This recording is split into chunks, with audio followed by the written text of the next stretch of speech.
Good morning, Bucks in Montgomery County.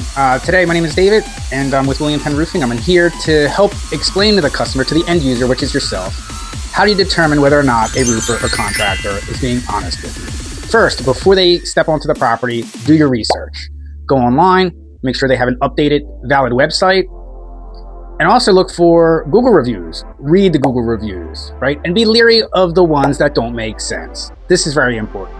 Upon booking your appointment with any contractor, when they come out to your home, appearance, unfortunately, is almost everything, right?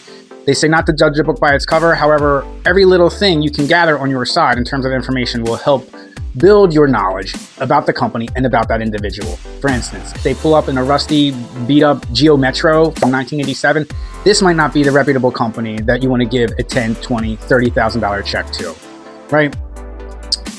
And moving forward, when you do book the appointment and they come out to your home, very important to ask the right questions. So as the end user, the customer, it's important to do a little research and have a questionnaire for them when they come out to your property. And some of the questions should be, how long have you been in business? How long will it take to do the job? Are you insured? These are all very important questions to ask. Another question would be, have you done any projects in my neighborhood?